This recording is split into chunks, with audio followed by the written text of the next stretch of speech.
Join me inside my writing yurt. Come on.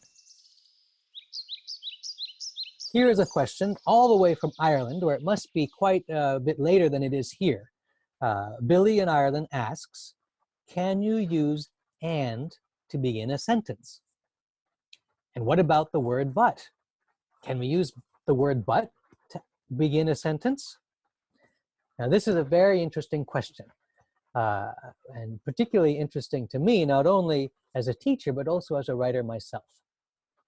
The short answer is yes. And in fact, excellent writers in English have been beginning sentences with the word and the word but for centuries. In fact, in the great King James Bible, there are many sentences that begin with the word and there are many sentences that begin with the word but. Shakespeare as well has many of his characters beginning sentences with the word and or but. There's an entire sonnet from Shakespeare which has and at the beginning of every single line. Now, if that's the case, you may be wondering, why is it that some teachers have told us never begin a sentence with and? Never begin a sentence with but. There's a good reason for this. Because when you're first starting to write, it can be easy and in fact tempting to begin every sentence with the word and. I went to the park and I flew a kite and then I played with the dog and then I pulled some grass from the grass and then I made a whistle with the grass and. Now the problem with that isn't so much the word and.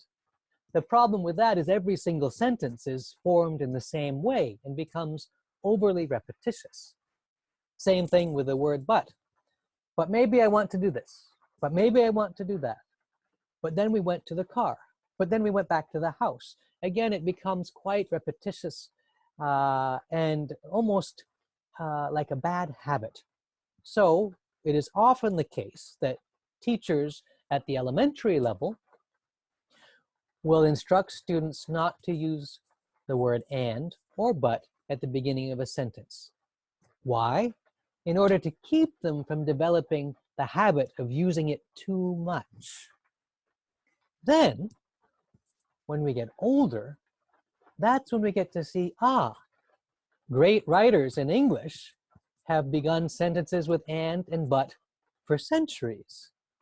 So what is the difference between their use of and but at the beginning of a sentence and the use of somebody who's just starting to write stories, say in the 3rd or the 4th grade?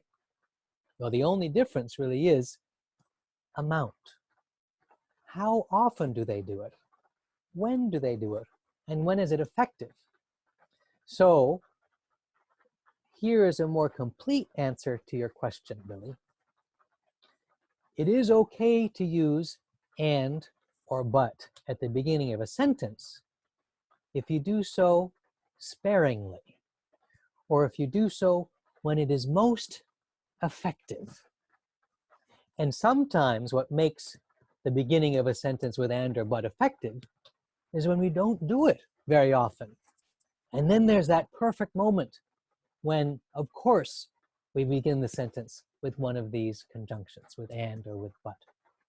So it is both a matter of correct usage and your own ear, your own sensibility, or what we could call style, your sense of the language. And that comes with time, with writing and with reading and with practice. So I hope that clarifies that sometimes contentious issue.